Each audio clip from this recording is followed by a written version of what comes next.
5 seconds. Start. Mr. Chairman, I rise to congratulate our Finance Minister on his budget speech. There was some remark that the budget was a dull one, but I am sorry, I cannot agree with that remark because in spite of difficulties and other odds, our government have tried to do many useful things in different fields. There will always be certain groups of people disappointed at certain things, but on the whole, I have to say that the government have done very well. I am happy to note that large sums of money have been provided for welfare schemes such as increasing the bed strength in the hospitals, opening more schools, colleges, hostels, etc. Sir, an honorable member spoke about nurses. If we want the patients to receive good attention at the hands of the nurses, the government should see that the nursing staff are provided with good living conditions. As they are not paid sufficiently, we see many of them leaving the state to seek jobs elsewhere on more attractive salaries. I hope that the government would give greater consideration to the nurses in the years to come. I plead with the government to start homes for the aged and the incurables, just as they have done in other countries.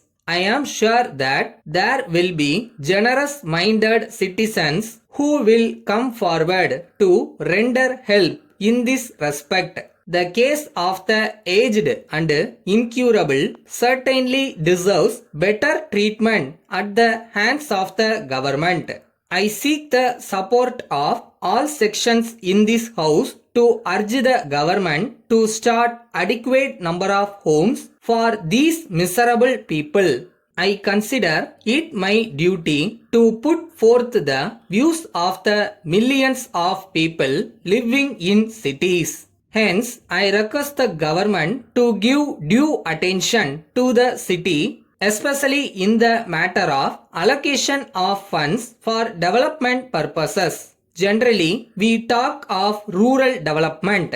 It is true that we should consider it as an integral part of our all-round developmental activities. But on that account, there is no justification for neglecting the legitimate interest of the city people. Moreover, people from the villages are coming to the city in large numbers and for catering to their needs also. We have to plan and provide sufficient amenities in the city. There is also the case of pavement dwellers. The government have no doubt been generous enough in allowing them to occupy vacant sites for the time being. It is not, however, desirable from many points of view to allow such large numbers of people to live on the pavements and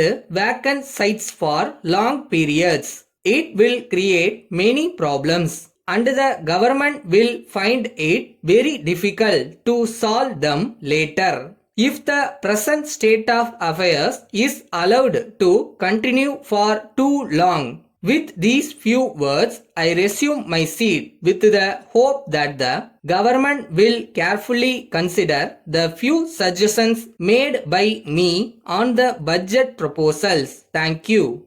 Letter dated 4th May 1981 from Money and Company, Madurai to Messrs. Das and Company, Coimbatore. Dear Sirs, in reply to your letter dated 6th February, we wish to state that your order for 100 small boxes was executed strictly in accordance with your instructions. You have stated in your letter under reference that you have received only 80 of them and more than 20 of them are badly damaged. We wish to point out that the shortage and damage must have taken place after the goods had been dispatched from our factory. We have obtained a clean receipt from the railway authorities in support of our claim. You have clearly stated in your order that the goods should be sent by rail. So, the mode of transport of the goods has been chosen by you. In the circumstances, the railway authorities are to be held responsible for the shortage and damage, and we are afraid that we cannot take any responsibility in the matter. We are sorry that the consignment has not reached you safely, but we regret our inability to own any blame for the unsafe delivery of the goods by rail. Yours faithfully, Managing Director.